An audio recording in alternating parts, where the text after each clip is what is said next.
सिगी video से अखोगी कैनोनी को आइना ngasi share tawdoi se angel number da switch word ka aduga sizinnagadaba maram sina karidano hai kansida akhoi hair fall gi problem leiba gumba leina ko hair fall gi problem da so dum haidi akhoi angel number le ko switch word le ko haidi kamaina sinagadam no adu do hairake ko ado adum haidi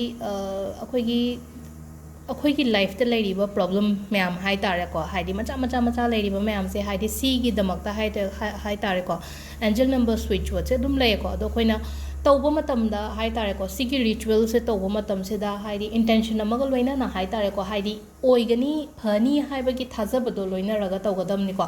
अदो थाजद्रगदी हाइदी तौबिगनो को अदो हाइदी अमुक्तंग तौरगा हाइदी नोआनबगा funny हाइबसु लेते अदुना हाइदी हप्ता अमा कयमा हाइदी अदुम regular ओइना तौबिबो मतमदा को result अदुम सोइदना लाकनी को अदो अहमबदा को अहमबदा ऐ नंबर हाना शेयर तौगे को नंबर से हाना शेयर तौगे आइसे करम नंबर नोन हाई कांसिदा ऐना अहमब इगतब अहमब ऐना शेयर तौगदब नंबर से को केन बगिन हारसे को समसे consider hair fall ko sise phanabagi number se na 22761095 ko haidi sidale ko number se ko haidi 22761095 green machu na iri se kai gino hai matam se da haidi green machu to biyo ko haidi green laite blue na yabra black na yabra haidi green na to biyo result phajana phangan ge na hairaga di ko ado green pen phangi phangde hai angang yum da angang level lerga di angang gi sketch pen gumba lerangani ko sketch pen green machu gumba na sin keno to biwe ko haidi se sinang sai gi akhoi gi fold control तौनबगी दमकता number हाई तारे को सिसिना को अदुगा अमना कनो हाइदी सिदा को new hair growth हैना हारगे को सिदा हाइदी अनोबो लाकनबगी होय हासी से नुपा नुपी की केमता प्रॉब्लम नइते को हाइदी नुपा न सेन सय नुपी न सेन सय हाइदी नुपी खतंगी नते को सिसे हाजी कान दम सम केन बसे दम हाइदी स्ट्रेस लेबनिना अमा लेबनिना हाइदी दम सम केन बसे लम खुदिंगे दुम नोइन तौरमने आइदि खोइना मपानदा लै कांदा हादि मपानदा लैबगी इसिंग जानादबगी तौब्रा हाइना खले अदु मणिपुरदसु येंग कांदा जुम अखोइगे थेंगनरको मतमदा हाइतारको इमानबीगी का हादि केले हाइब दुम समजे जिकान हादि ngसागी अखोइगी लाइफस्टाइल चेंज लापा अदगी चाबा थकपदा हाइदि लेनको हजिकान की चिंजाग हाइरेनको अदुम मयामदुना सुमरम ओइरगा हाइतारको अदो सिदा न्यू हेयर ग्रोथ की मतंग सिदना हाइदि करम नंबर नो हाइ कांसिदको 214795 को स्क्रीनशॉट लौरगा थंबियो को नंबर से नत्रगा तुम आई इथोके सु इथोपियो को अदु सी अनि से ग्रीन मचूना सिजनबीगदब अदुगा इबसिना कदाइदे इगदगे हाइ कांसिदा अदुम मैनिफेस्टेशन तौबो मतमदा हाइ तारको लेफ्ट साइड की बॉडी पार्ट ते इगदमने को हादि खुदांग गुंबा पांबोम कैनो गुंबा हादि फुरित मनुंग गुंबा ले हेलो हादि मिंगोंदा उहनगनो सुम अखोइना कैनो मसुम निंगजरगा तौबनिना को मिंगोंदा खांगन बदो फते को होय मिंगोंदा तौ हाइना शेयर तौबदि अदुगा हादि नंग नसा तौबगी हादि उथोपतुदि उथोगनो को अदु सिसिना कैनो लेरे को अखोइगी एंजल नंबर लेरे को हादि अखोइगी हेयर फॉल की मतंग दा हाइ तारको अदुगा अमना स्विच वर्ड को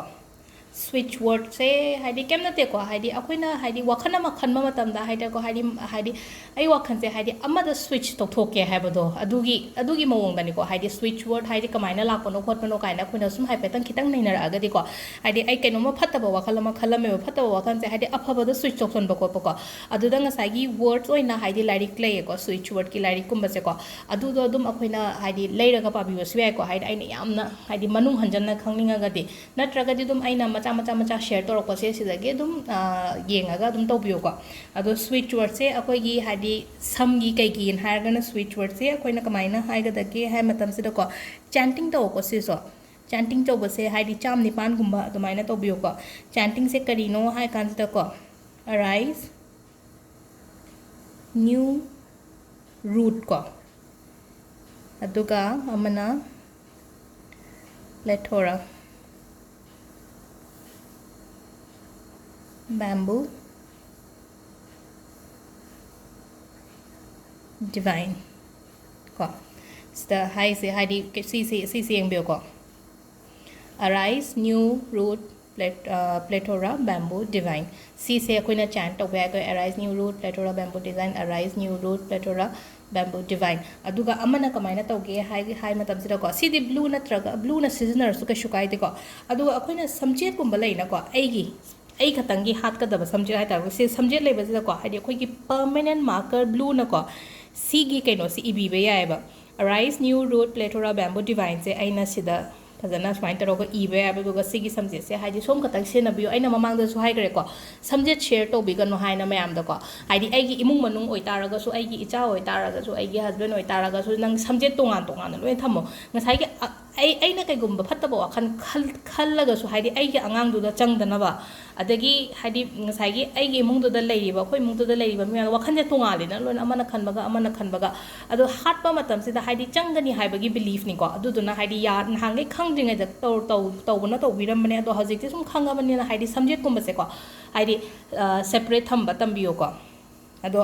adi si sina khoi keno gi oire ko haidi ritual room da lai ko aduga ama su lei ko haidi pok kumba hopa degi dandruff kumba lakpa keno kumba lakpa adumba da su launa ba do ngak tho idana ko adumba da adu na samjet se yare ngai tongana amamam loi thambiyo hajik ta gi hona ngang du tambiyo ko si sina nangi samjet si sina mama gi sina papa gi haidi sem ta henjana roi se ko hai toroga ko ado sida leire ngasi gi khoi gi angel number sam kendana ba hauna ba aduga magi switch word ko Thank you.